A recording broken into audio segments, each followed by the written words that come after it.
Jesus, Jesus, oorstroom my met liefde, dat ek mag lewe, om net soos U te wees. Kom ons open net in gebed. Ons dank U, Here, vir die wonderlike voorreg om hier in U naam te kan vergader en aan U lof en eer te bring. Ons vra U Heilige Gees om ons gedagtes en harte voor te berei vir U boodskap. En ons bid dat U al die eer en lof sal kry deur alles wat gesê word. Amen. Die tema vandag is om te oordeel of nie. Nou, mense hou daarvan om ander mense te oordeel. Dis een van die gewilstige besprekings tussen mense is wat die ander mense doen en wie hulle is en wat jy nou eintlik van hulle dink of nie dink nie. Nou, in die Bybel is daar heel wat verse oor hierdie spesifieke onderwerp.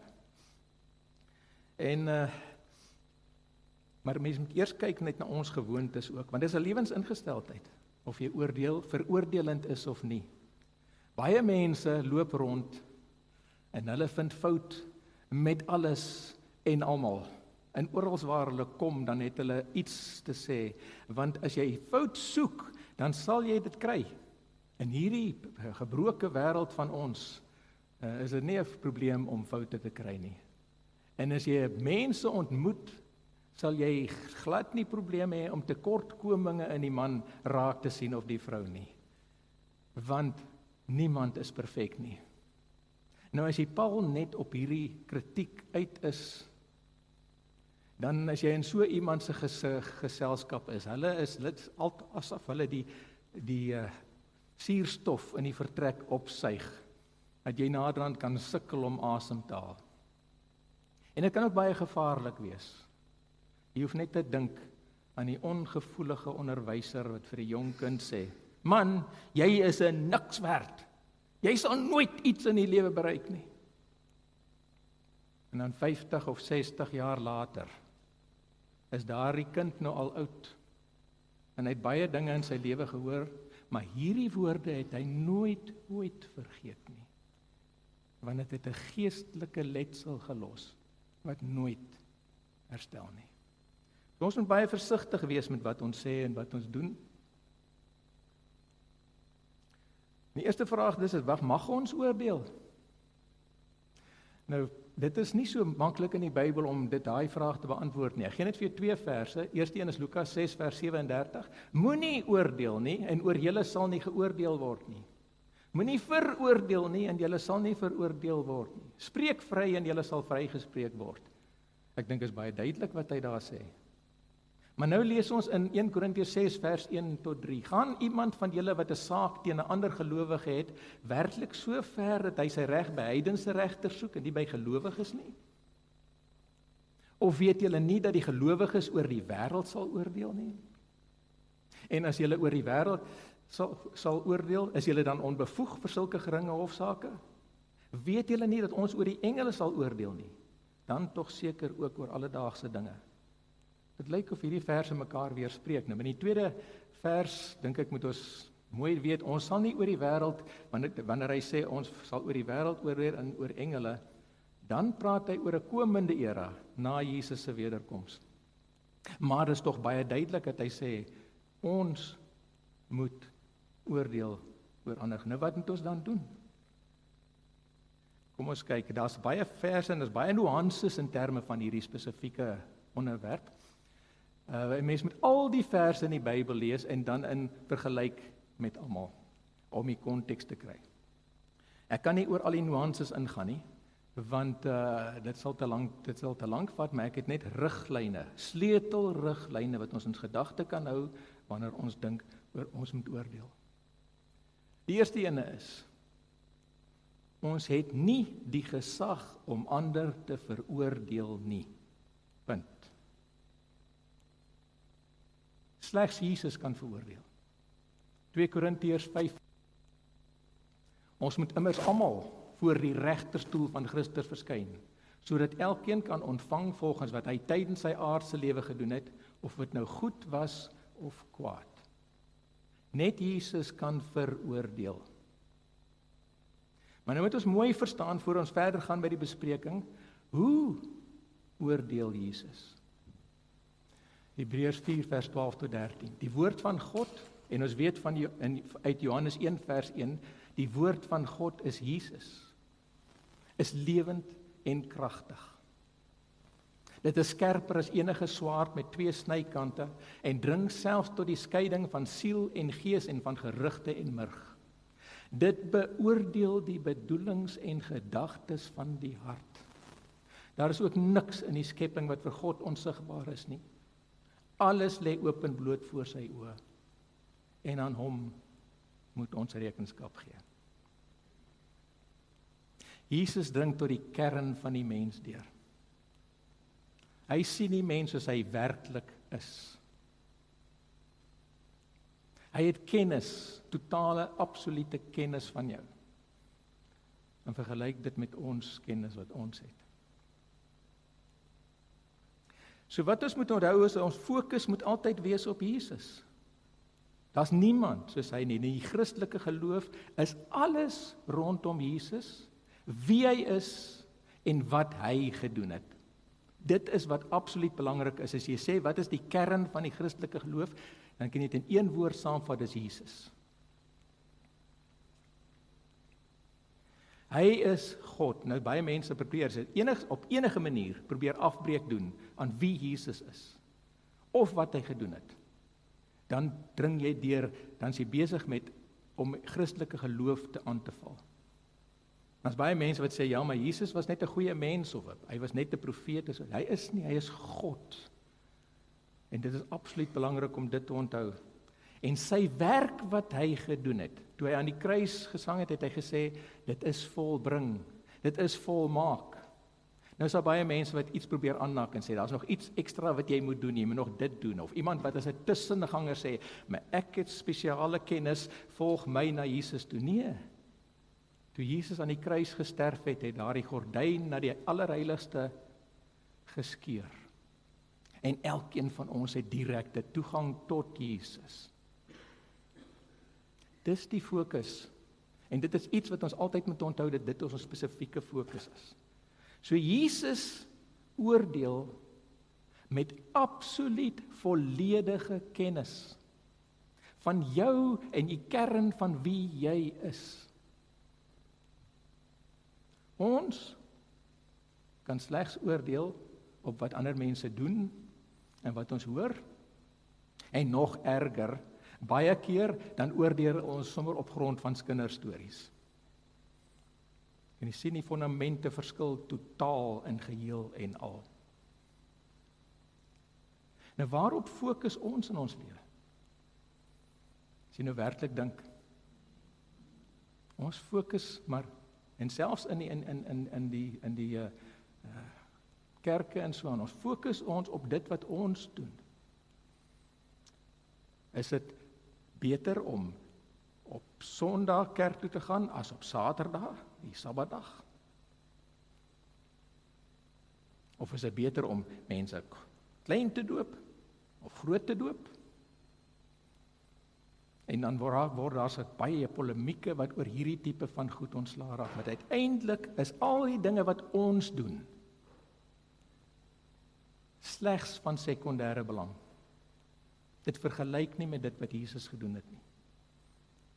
Nou moet jy my nie verkeerd verstaan as ek sê dis van sekondêre belang nie. Dit beteken nie dat ek sê dis nie belangrik nie. Die waarheid is, dis baie belangrik. As dit nie belangrik was nie, sou die Bybel nie vol van riglyne gewees het hoe ons moet lewe nie. Maar die werklike belangrikheid is dit wat Jesus gedoen het. En ek wil dit vir julle so verduidelik. Jou goeie dade sal jou nie in die hemel bring nie. Net jou goeie dade nie. Jy kan al jou goed verkoop en die geld uitdeel onder die armes. Jy kan jou hele lewe aan liefdadigheid wy. Dit sal nie genoeg wees om jou in die hemel te kry nie. Dis slegs wanneer jy jou sondes erken en bekeer word en Jesus se vergifnis wat hy op die kruis vir jou sondes gekry het, aanvaar, en dan hom te volg daarna. Dis wanneer jy na hemel toe sal gaan. Aan die ander kant, jou slegte dade is nie die primêre rede hoekom jy in die hel sal gaan nie. Want daar is nie 'n enkele sonde of slegte daad wat enige iemand op enige tyd in die geskiedenis, op enige plek in die wêreld gedoen het, waarvoor Jesus nie versoening gedoen het aan die kruis nie. So wanneer ons nou fokus op al hierdie ander dinge, dis nie onbelangrik nie, want ons moet antwoorde kry oor die goed wat ek genoem het, maar die probleem is, dit vat ons fokus weg van Jesus af. Dan spandeer ons tyd aan wat mense hier rondom ons doen, en ons fokus nie meer op Jesus nie. Dan raak 'n kwaai vriendskap.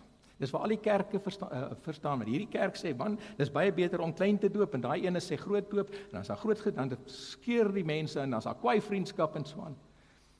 Uiteindelik is dit baie belangriker dat jy 'n Christen is, as dat jy 'n Baptist is, of 'n Methodist, of 'n Anglikaan, of wat ook al, of 'n Hervormer. Ons moet nooit ons fokus van Jesus af verloor nie. So as iemand vir jou sê, dink jy ek gaan hel toe? Moet asseblief nie die versoeking soog en vir hom sê wat jy dink nie. Vertel liewer vir hom die waarheid. En die waarheid is, dat jy het geen reg om daai oordeel uit te spreek nie. En hy het 'n baie groot sê in waarheen hy gaan. Want hy kan besluit om vir Jesus te volg. En ek besluit om te bekeer van sy sonde, en dan kan hy hemel toe gaan. En dit is die kern. So dit is die punt eerste, ons moet weet hoekom Jesus die enigste een is wat kan veroordeel. En die tweede riglyn, ons mag nie Christene oordeel nie. En die rede hoekom daarvoor is, het ons nou reeds in 'n groot mate bespreek, want ons het nie die kennis werklik om mense, ons wil oordeel op dit wat ons nie werklik weet nie. En ons het nie daardie mag nie. 1 Korintiërs 5 vers 9 tot 13. In die vorige brief het ek aan julle geskryf om nie met mense om te gaan wat in onsedelikheid leef nie. Daarmee het ek glad nie die onsedelikes of die geldgieriges, bedrieërs of afgodsdienaars van hierdie wêreld bedoel nie, want om hulle te vermy sou julle uit die wêreld moes pad gee. Wat ek geskryf het, was dat julle nie moet omgaan met iemand wat homself 'n gelowige noem, maar wat onsedelik of geldgierig of 'n afgodsdienaar of kwaadprater of dronkaard of bedrieër is nie. Met so iemand moet hulle nie eensaam eet nie. Per slot van rekening is dit nie vir my om oor mense buite die gemeente te oordeel nie. God sal oor hulle oordeel. Maar julle moet oor julle eie mense oordeel.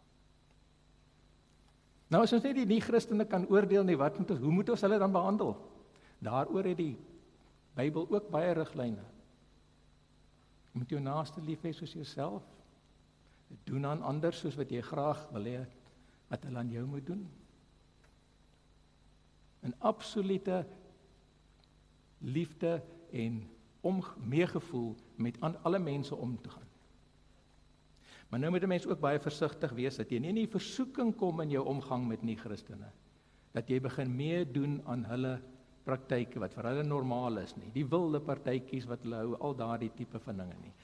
'n Mens moet verseker dat jy nie aan daai versoeking doen nie.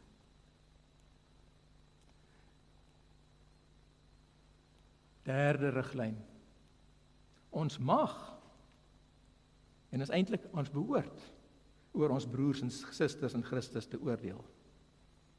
Nie om hulle te veroordeel nie, maar om hulle te laat besin en om die gemeenskap heilig te hou, suiwer te hou. Galasiërs 6 vers 1. Broers, as iemand in die een of ander sonde val, moet julle wat julle deur die Gees laat lei, so iemand in 'n gees van sagmoedigheid reghelp. Dit is belangrik, die gees van sagmoedigheid. Want baie mense is, hulle sê hulle is baie eerlik en baie reguit, maar as hulle sommer na so oud stap en maar sê, man, jy is 'n skande vir die gemeenskap. Dis nie die manier om so 'n persoon reg te help nie. Doen dit in sagmoedigheid. En pas op, jy kan self ook in versoeking kom. Enige Christen kan in versoeking raak en so aan. In Jakobus 5 vers 19 tot 20, my broers, as een van julle van die waarheid afdwaal en iemand sou hom terugbring, weet dan dat hy wat 'n sondaar van sy dwaalweg terugbring, hom uit die dood red en maak dit 'n menigte sondes vergewe word. Nou hier is dit baie duidelik. Kyk, 'n Christen, hoekom kan jy dan oor hom oordeel en nie oor die nie-Christen nie? Want die Christen sê, hy het dit verklaar, dat hy hom bekeer het, dat hy Jesus wil volg, dat hy van sy sondes wil wegbreek. En daarom kan jy vir so 'n persoon duidelik sê, en jy kan hom oordeel op grond van sy dade. Hy weet wat hy nie en wat hy moet doen en nie moet doen nie. Vir 'n nie-Christen moet jy verduidelik wat hy kan en nie moet doen nie. Vir hierdie persoon sê hy het klaar geweet, hy weet wat die belangrikheid daarvan is.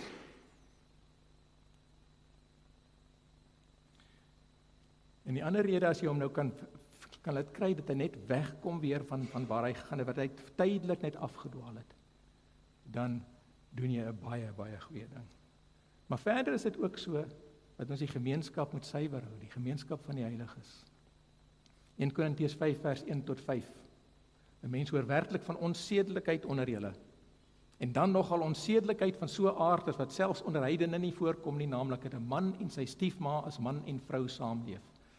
En dan verbeel julle is nog beter as ander. Moes julle nie liewer daaroor getreur het nie? So sou julle die man wat so iets gedoen het uit julle kring verwyder het. Ons moet onthou dat die wêreld Christene baie fyn dophou. En wat ons doen kom onder die vergrootglas in die gemeenskap. En as iemand in die gemeenskap, die kerk, in die kerk is ons, die heiliges, in guns bring, weens dit wat hulle doen, dan doen hulle die hele gemeenskap, hulle doen die naam van Jesus Christus oneer aan.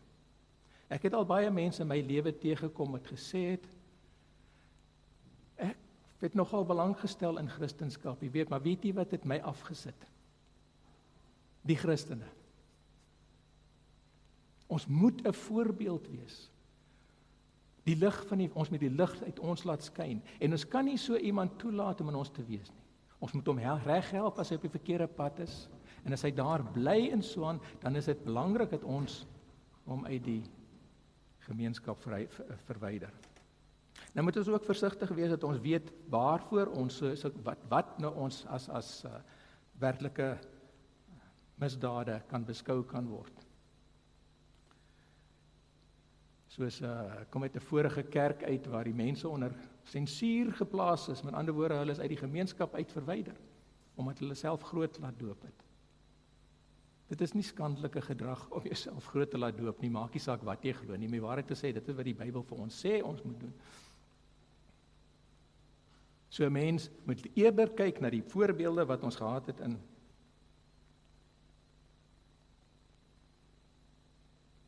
kan ek 'n bietjie teruggaan?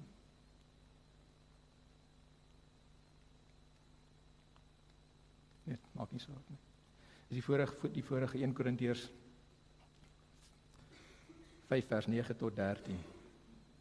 Wanneer jy praat van bedrieërs, leenaars, moeilikheidmakers, daardie tipe van sondes moet ons nie. So daardie mense wat onguns oor die kerk bring, moet ons ernstig oor wees, want dit geld dat daardie persone bringe onguns oor die hele kerk. Die belangrikste een en miskien die een wat die ongewildste sal wees is. Wanneer ons oordeel, moet ons altyd eers by onsself begin.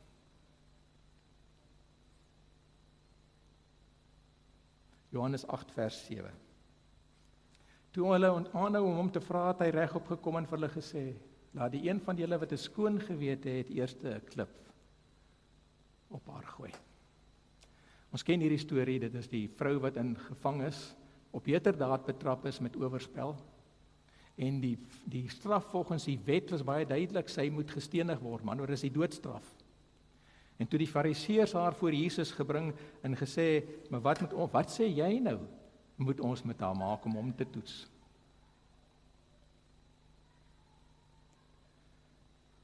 Nou sê hy, nou kan jy net sien die strikvraag wat hy sê hy, maar ja, laat haar gaan, dan sê hy, jy is nou teen die wet, en as hy vir haar sê, maar stenig haar, waar is jou liefde, waar is die genade? Hy sê, elke een wat hier so is, ons weet wat die straf is volgens die wet, maar elkeen wat hier so is, doen eers selfondersoek, voordat jy veroordeel. Is nog baie duideliker in Matteus 7 vers 1 tot 5. Moenie oordeel nie, sodat oor julle nie geoordeel word nie. Met dieselfde oordeel waarmee julle oor ander oordeel, sal oor julle geoordeel word, en met dieselfde maat waarmee julle vir ander meet, sal vir julle gemeet word. Waarom sien jy die splinter raak wat in jou broer se oog is, maar die balk in jou eie oog merk jy nie op nie? Of hoe kan jy vir jou broer sê, wag, laat ek die splinter uit jou oog uithaal, en intussen is daar 'n balk uit jou eie oog. Hegelaar, haal eers die balk uit jou eie oog uit, dan sal jy goed kan sien om die splinter uit jou broer se oog uit te haal. Die probleem is, ons is nie baie goed om onsself te beoordeel nie. Jy weet, as 'n senior bestuurder en direkteur van in groot organisasies moes ek in my lewe baie onderhoude voer met mense wat aansoek doen vir 'n werk. En 2 vrae wat altyd gevra is, wat is jou sterkpunte en wat is jou swakpunte? Nou wanneer jy kom by die sterkpunte, dan vonkel die oë en is daar groot entoesiasme, en ek het uitsonderlike mense ontmoet of gesien, dit preke gehad in hierdie onderhoude. Jong, persoon kan vinnig leer, hy's 'n harde werker, né? Hy loop altyd die ekstra myl, hy's betroubaar en eerlik, hy's 'n spanspeler, né? Tegnies vaardig, uitstekend, baie meer as meeste ander, né? Uitstekende leierspotensiaal. As jy goed, nou wat is jou swakpunte? Swakpunte?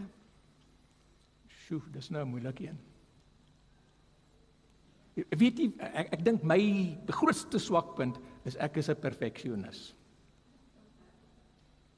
Nou stel jy hierdie persoon aan, dan vind jy baie gou uit, daardie sterkpunte is maar net in sy verbeelding, wat hy gesê het hy het. Hy het bietjie verby agter in die ry gestaan toe daai dinge uitgeleer is. En wanneer dit by die swakpunte kom, daar is nie 'n papier groot genoeg om al hierdie persoon se tekortkominge te kan neerskryf nie. En dit is tipies soos wat die mense is. Weet as daar iemand is wat elke dag van die week 'n halwe bottel brandewyn drink en Saterdag en Sondag 'n vol bottel brandewyn, en jy praat met hom daaroor, dan kan jy verseker daarvan wees, hy gaan baie kwaad word. En hoe durf jy met hom praat? Hy het nie 'n probleem nie. En wanneer 2 mense in 'n argument betrokke is, 'n lelike argument, dan is al 2 daarna, sal hulle vir jou verduidelik. Ek is onskuldig. Dis daai ou, né? Hy is absoluut verantwoordelik vir alles wat hier gebeur. Maar vra jy nou vir 'n onafhanklike getuie wat gesien het wat gebeur het, dan sal hy vir jou verduidelik baie mooi. Al 2 het hulle aan laakbare gedrag skuldig gemaak. En al 2 se taalgebruik, hy het veel te wense oor. Nou hierdie 2 onskuldige mense wat mekaar nou so, ek kan net die kloutjie by die oor bring nie.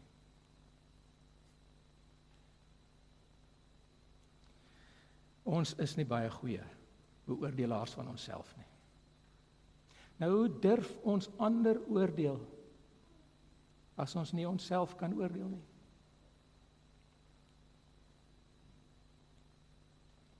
Jy weet, dit is wonderlik bevrydend as 'n mens werklik tot die besef kom dat wat ander mense dink van jou is nie belangrik nie. Maar dan moet jy ook tot die besef kom wat jy dink van ander mense is ook nie belangrik nie. Maar as jy tot daardie besef gekom het, dan kan jy weer terugkom na die fokus wat die lewe moet wees. En die fokus is Jesus. Om te soek na sy wil.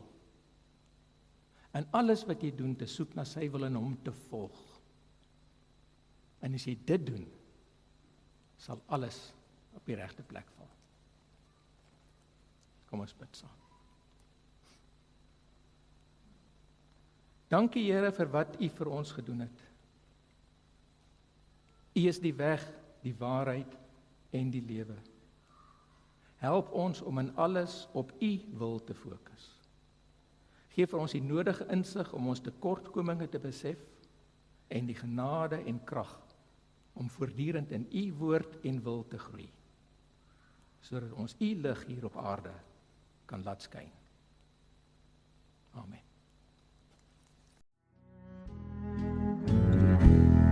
Jesús, Jesús, oorstroom my met liefde, dat ek mag lewe, om net soos U te wees.